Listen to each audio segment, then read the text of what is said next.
안녕하십니까, 우백거법사입니다. 오늘도 아까 이 전편에서 얘기했던 것처럼 상황이 되면 그 교서를 또 영상 올린다고 했는데요. 대범천신이 오늘은 저의 뇌를 꽉 잡지 않아서 그래서 사실 이 오늘 또 설법을 할 내용들은 그 전에 수도 없이 이 대범천신과 항상 법담으로 주고받던 내용인데 그것을 정리하려고 하니까 쉽게 정리가 안 되더라고요. 그래서 서로 합의한 내용을 지금 잠깐 밖에 나가서 경행을 하다가 서로 법담을 나누다가 그 정리한 것을 여기다 우선 적어 놓았는데요. 하다가 잠깐 머뭇 하더라도 여러분들이 많은 양해를 해주시면 좋겠습니다. 오늘 교법을 시작할 건데 교법을 시작하기 전에 사실 그 오래전 영상 저의 영상에서 상견과 단견에 대해서 상주론과 단멸론에 대해서 설법을 해놓은 게 있는데요. 나중에 혹시 뭐 좀 더 자세하게 찾아보고 싶은 분들은 찾아보시고요. 우선 간단하게 상견과 단견에 대해서 먼저 얘기를 해야 그 교법이 진행이 될 것 같아서 먼저 말씀을 드리는데요. 상견, 즉 상견이라고 하는 것은 항상하다라고 하는 건데 그 에고적, 여기서 자아는 에고적 자아입니다. 에고적 자아라고 하는 것은 아직 윤회를 벗어나지 못한 존재들이 갖고 있는 자기의식, 탐욕, 분노, 어리석음을 무한적으로 추구하면서 살아가고 버리지 못한 존재들을 에고적 자라고 하는데, 그 에고적 자는 상견, 영원 불멸이다. 즉 영원히 끝없이 윤회를 반복하면서 영원히 끝없이 존재한다. 물론 그 안에 죽고 태어나고 죽고 태어나고 죽고를 무한 반복하지만 그 에고적 자아가 있는 한, 즉 탐욕, 분노, 어리석음이라고 하는 그 삼독을 버리지, 완전 현상에 소멸시키지 않는 한 그 에고적 자아는 영원 불멸, 죽고 태어나기를 반복하지만 영원히 지속된다. 그래서 이것을 상견이라고 합니다. 그 다음에 단견, 단멸론은 뭐냐면 자아는, 즉 여기서도 마찬가지로 에고적 자아를 못 벗어난 상태, 즉 탐욕, 분노, 어리석음이 아직 많이 남아있는 상태인데, 이 단견이라고 하는 것은 육체가 죽으면 이 자아도 같이 죽고 그냥 끝이다. 한번 태어났다가 죽으면 이 자아도 없어지고 그냥 영원히 끝이다. 그래서 단견, 한번 태어나면 한번 죽으면 끝이다. 영원히 끝이다. 이렇게 해서 이걸 단멸론이라고 하는데요. 이 단멸론은 석가모니 부처는 절대적으로 부정하셨습니다. 왜냐하면 윤회를 지속한다라고 하고 다시는 태어남을 받지 않을 것이다. 더 이상 육체를 받지 않을 것이다. 수행의 결과로서 열반을 성취하면 더 이상 육체를 받지 않게 된다. 다시 태어남은 없다. 이런 말들로서 윤회를 많이 강조하셨기 때문에 한번 태어났다 죽으면 끝이다라는 부분들은 석가모니 부처는 지속적으로 부정을 하셨다. 하지만 이 상견은 브라만교나 신두교의 성자들을 포함해서 그 오래도록 지속해온 그 사유의 방식이고 철학적 방식이었는데 영원 불멸하다. 그 또한 아트만, 에고를 버린 상태에서 에고적 자아, 탐욕, 분노, 어리석음을 버린 상태 에고적 자아를 버리면 아트만이 되는데, 아트만으로서의 자아가 형성이 되는데, 그 아트만은 그 브라흐만, 그러니까 브라흐마가 휘두르는 지배 원리를 브라흐만이라고 하는데, 아트만과 브라흐만은 다르지 않다라는 것을 통해서 영원 불멸한 존재를 주장을 했는데요. 결론적으로 말하자면 석가모니 부처께서 설법에 하신 내용을 결론 삼아 말씀을 드리면 상견도 당견도 아닌 중도의 길을 가셨다.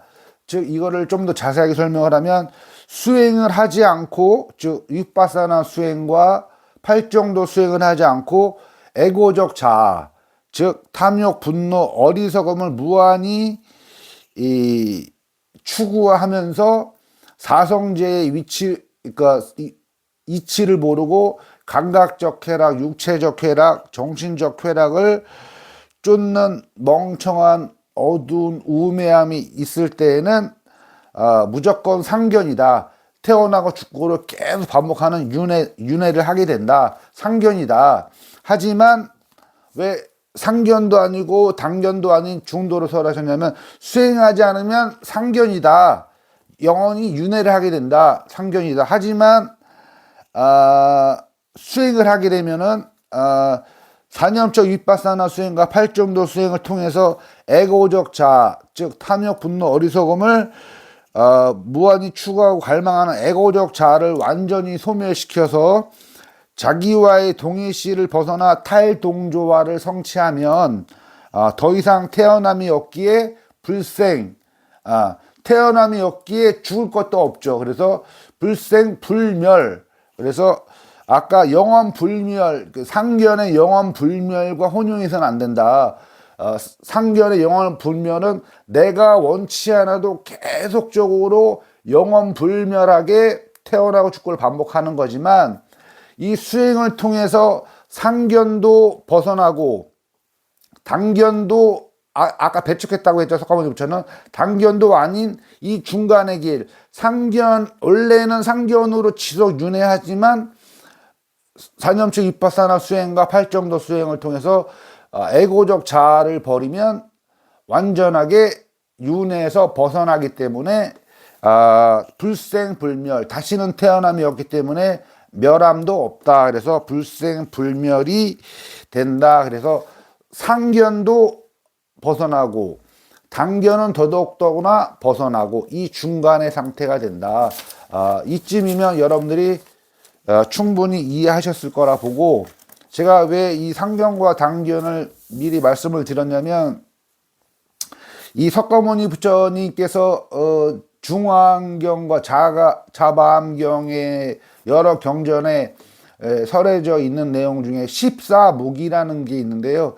14가지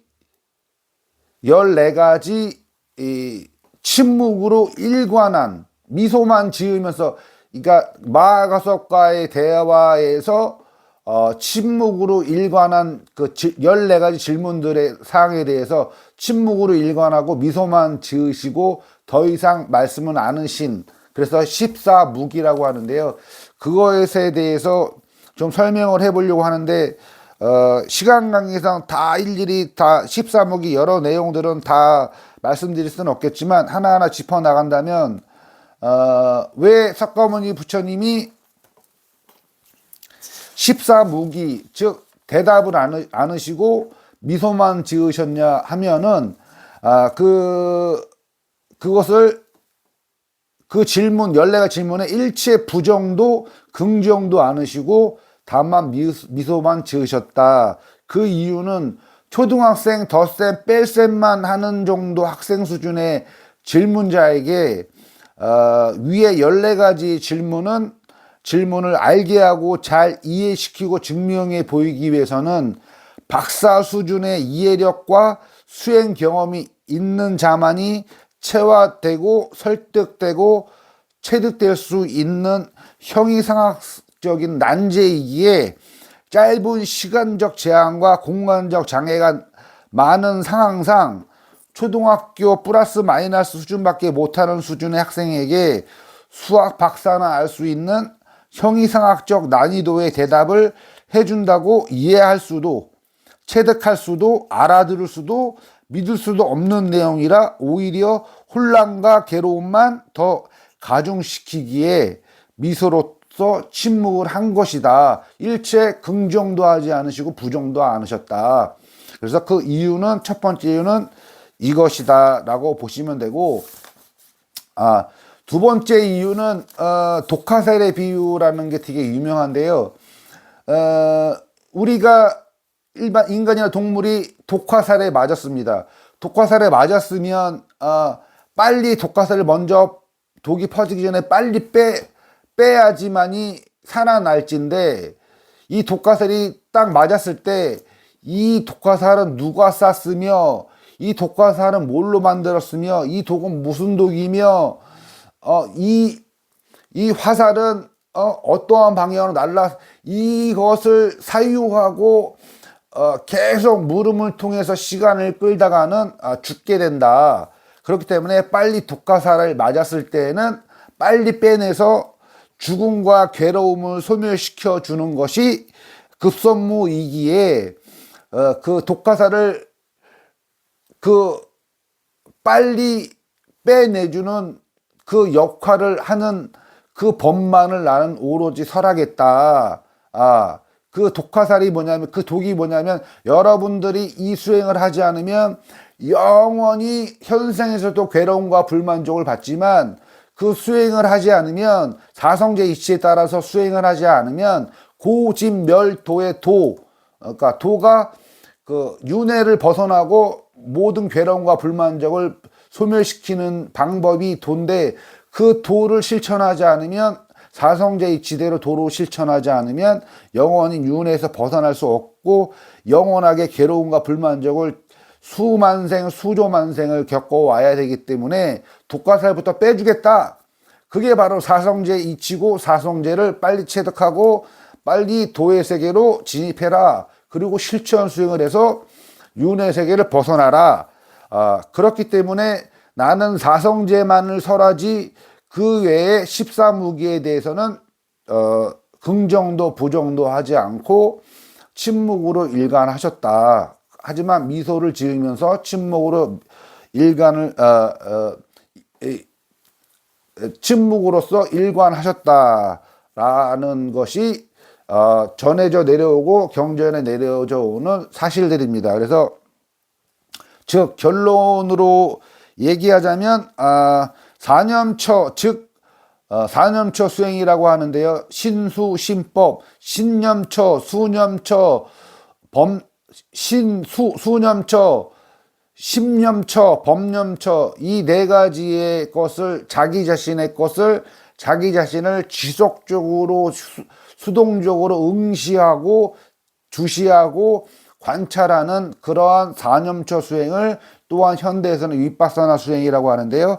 이 윗바사나 수행을 팔정도 수행 또는 37조도품 수행과 함께 하시면, 한 7년 이상 하시면 대부분의 질문에, 14무기에 대한 대부분의 질문에 대한 답을 서서히 체득하게 되고 서서히 체화되고 반드시 알게 됩니다. 그렇기 때문에 석가모니 부처가 아까도 설명한 것과 같이 초등학교 플러스 마이너스 밖에 모르는 초등학생들의 질문에 박사 수준 이상이 수학 박사 이상이 수준의 이상이 돼야지만 알아들을 수 있고 체화되고 경험되는 것을 설법을 하기에는 시간상 공간상 여러 가지 제약적인 부분도 너무 많고, 그것을 이해시키려 해도 거의 불가능에 가깝기 때문에 석가모니께서 미소로서 침묵을 지키셨다라고 보시면 되는데,